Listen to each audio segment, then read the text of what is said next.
दोस्तों, आज की हॉरर स्टोरी सुनाने से पहले मैं आपको एक इंटरेस्टिंग सा स्टैट बताना चाहता हूं। हमारी कहानियां देखने वाले 8 लोग ऐसे हैं जो हमारी वीडियोस एंजॉय तो करते हैं, लेकिन उन्होंने हमारा चैनल अभी तक सब्सक्राइब नहीं किया है। अगर आप उन 80 लोगों में से हैं, तो बस आपको एक छोटा सा काम करना है। इस वीडियो के नीचे आपको एक सब्सक्राइब बटन दिख रहा होगा, बस उस सब्सक्राइब बटन को दबाना है, बस इतना सा। और लगे हाथों बेल आइकन भी प्रेस कर देना ताकि हमारी लेटेस्ट वीडियो आते ही आपको सबसे पहले पता चले।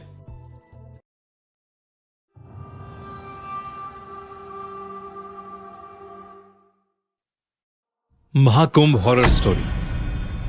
आज की ये कहानी थोड़ी अलग है क्योंकि इंडिया के सबसे बड़े मेले महाकुंभ के बारे में है।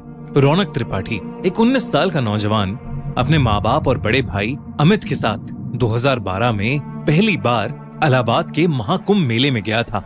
महाकुंभ का मेला बहुत पवित्र माना जाता है और इसका अनुभव अस्तित्व को बदलने वाला माना जाता है। पर रौनक के लिए ये एक रिलीजियस ट्रिप से ज्यादा एक एडवेंचर था। उसने अपनी दादी से कई बार सुना था कि यहाँ देव और असुर दोनों के किस्से छुपे हुए हैं और महाकुंभ के समय संगम का पानी अपने अंदर एक अलग सी शक्ति समेट लेता है। रौनक अपने परिवार के साथ संगम के पानी में स्नान करने पहुंचा तो उसने देखा कि वहां हर तरफ लोग मंत्रों का उच्चारण कर रहे हैं और हवा में धूप की सुगंध है।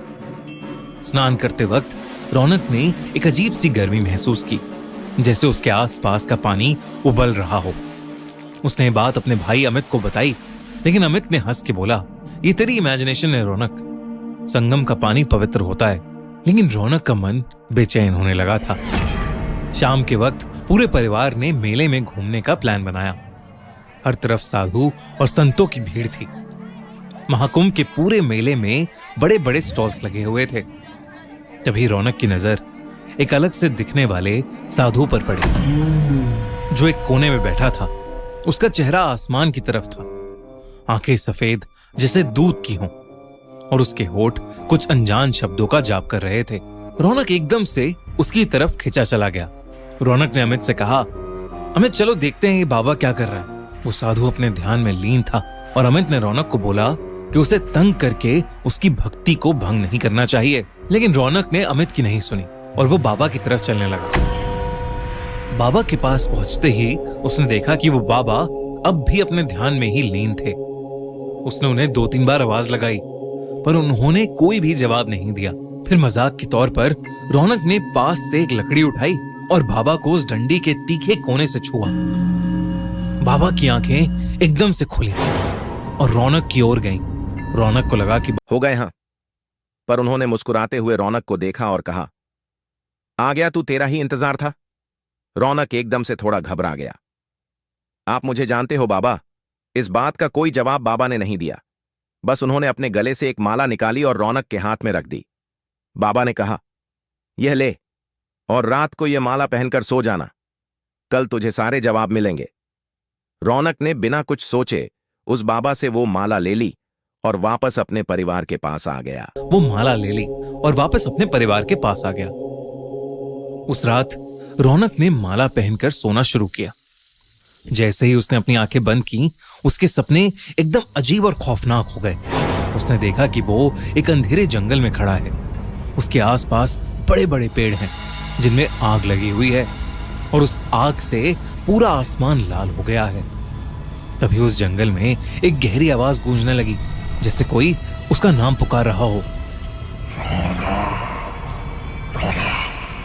वो आवाज धीरे धीरे उसके करीब आई और एक काले साए के रूप में उसके सामने आकर खड़ी हो गई। उस साए की भी आंखें लाल थीं और उसने अपनी पतली उंगली से रौनक की तरफ इशारा किया।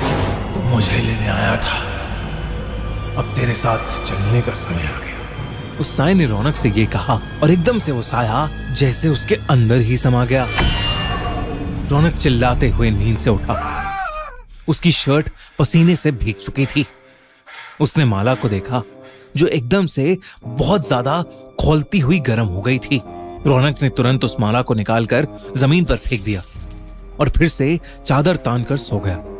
अगले कुछ दिनों में त्रिपाठी परिवार के साथ अजीब अजीब घटनाएं होने लगी, जिससे रौनक के पापा की कपड़ों की दुकान में शॉर्ट सर्किट होने की वजह से आग लग गई। उसके भाई अमित को जॉब से निकाल दिया गया और उसकी माँ की तबीयत अचानक ही बेहद खराब रहने लगी।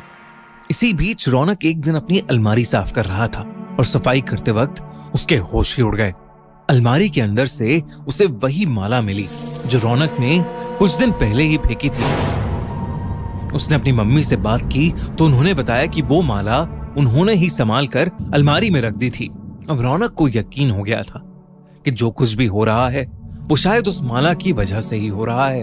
उसने इस बार उस माला को जाकर कचरे के डब्बे में फेंक दिया।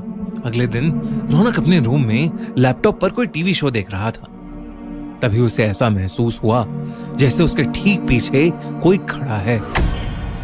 रौनक ने पीछे मुड़कर देखा पर वहां कोई नहीं था।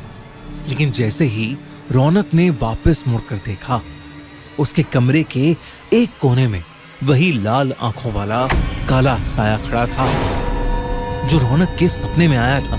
उसे देखकर रौनक इतना डर गया था कि उसकी आवाज ही नहीं निकल रही थी। वो काला साया धीरे धीरे रौनक के करीब आया और बोला, संगम, वापस आ जा। रौनक चिल्लाते हुए अपने भाई के रूम में भागा और घबराते हुए अमित से बोला, अमित, वो साया वापस आ गया है और वो मुझे संगम बुला रहा है। अमित को रौनक की बात समझ नहीं आई। उसने उसे समझाया कि ये सब रौनक का वहम है और वो उसे कल सुबह मंदिर ले जाएगा जिससे शायद उसका डर दूर हो जाएगा। पर रौनक उस रात सहम गया था। अगले दिन सुबह वो बिना किसी को बताए बस में बैठकर इलाहाबाद के लिए निकल गया। बस रात को चाय पीने के लिए रुकी। चाय पीकर जैसे ही रौनक ने वॉलेट निकालने के लिए अपना बैग खोला, उसकी रूह कांप गई।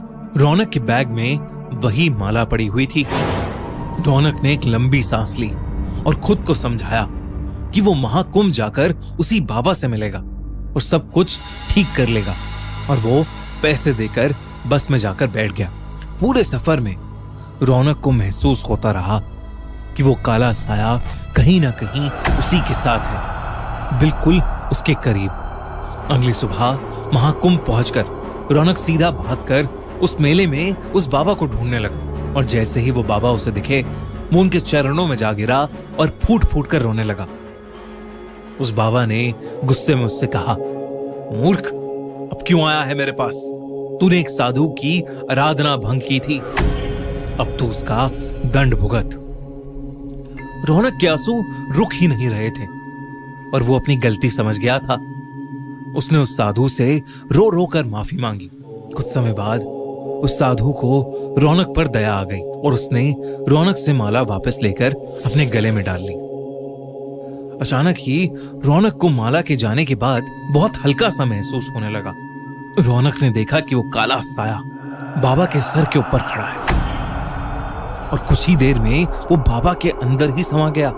उस दिन रौनक ने एक बार फिर महाकुंभ में स्नान लिया और वो समझ गया कि कभी किसी भक्ति में लीन साधु को डिस्टर्ब नहीं करना चाहिए। घर आकर उसने सब कुछ अपने परिवार को बताया। उसके परिवार पर आई प्रॉब्लम्स भी दूर होती चली गई।